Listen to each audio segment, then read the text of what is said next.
সংবাদ প্রতিদিন যে ডিজিটাল মেথডে গল্পের সেরা হাতের প্রোগ্রাম করতে চলেছে সেটা খুবই এক অভিনব প্রয়াস। এটা ঠিক, অনেকেই বলেন যে বাঙালিয়ানা হারিয়ে যাচ্ছে, কিন্তু পয়লা বৈশাখ কিংবা দুর্গাপুজো কিংবা বিয়ের আসর, এই ক্ষেত্রে কিন্তু বাঙালিয়ানা কখনো হারায় না। দেখবেন নব রূপে বাঙালিয়ানার বহিঃপ্রকাশের জন্য সবাই তখন সচেষ্ট থাকে। অন্য সময় কাজের চাপে বা সেটা হয়তো হয়ে ওঠে না। এছাড়াও কিন্তু যে গল্পের কথা, গল্প লেখা, এগুলো একটু কমেছে, কারণ এই যে সোশ্যাল মিডিয়া বা ই-লার্নিং, এসবের জন্য কিছুটা বই পড়ার অভ্যাস তো কমেছে। বিশেষ করে নিউ জেনারেশন যারা স্কুলে যারা পড়ছে তাদের ক্ষেত্রে বই পড়ার হ্যাবিটটা আগের চেয়ে অনেকটা কমে গেছে।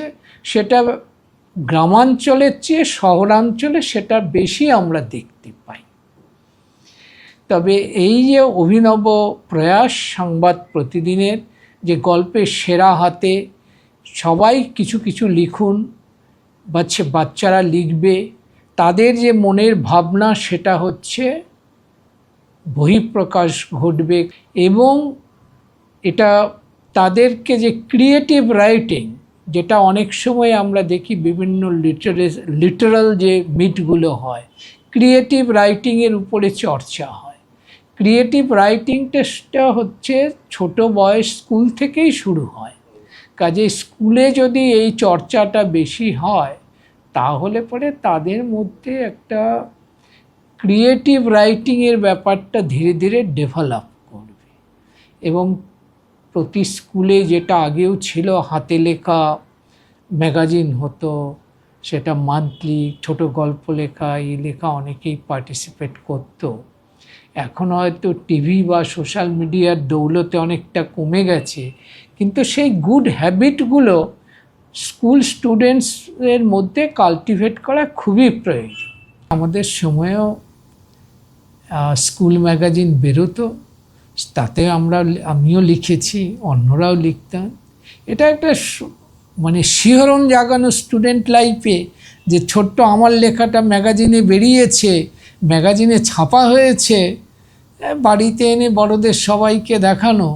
সে লেখা যাই হোক না কেন, কিন্তু এই ছাপার অক্ষরে ছেপে বেরোনো, এটার একটা আলাদা শিহরণ তো অবশ্যই স্কুল স্টুডেন্টদের।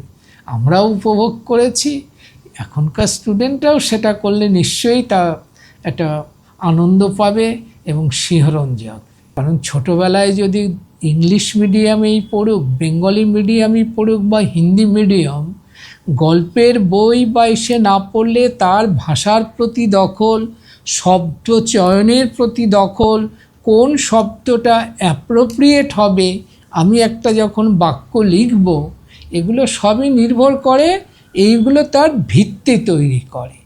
যারা লিখেছেন তারা অনেক বেশি এক্সপিরিয়েন্সড এবং এজেড। তারা যা লিখেছেন, একজন ছোট বয়সের স্টুডেন্ট সে পড়ে বুঝতে পারবে যে কিভাবে প্রকাশ করতে হয়। বই পড়া এর মাধ্যমে সে যখন লিখবে বা বলবে, দেখা যাবে তার প্রতিফলন, তার এক্সপ্রেশনগুলো, বর্ণনাগুলো ঠিক সেইভাবেই সাবলীলভাবে এবং সুন্দর শব্দগুচ্ছের মাধ্যমে প্রকাশ পাচ্ছে। আমি সংবাদ প্রতিদিনকে অসংখ্য ধন্যবাদ জানাচ্ছি। আমরাও তন্তুজের পক্ষ থেকে একটু অংশগ্রহণ করে সহায়তা করব। সুতরাং এর সার্বিক সাফল্য কামনা করছি। সংবাদ প্রতিদিনকে আবার অনেক অনেক ধন্যবাদ।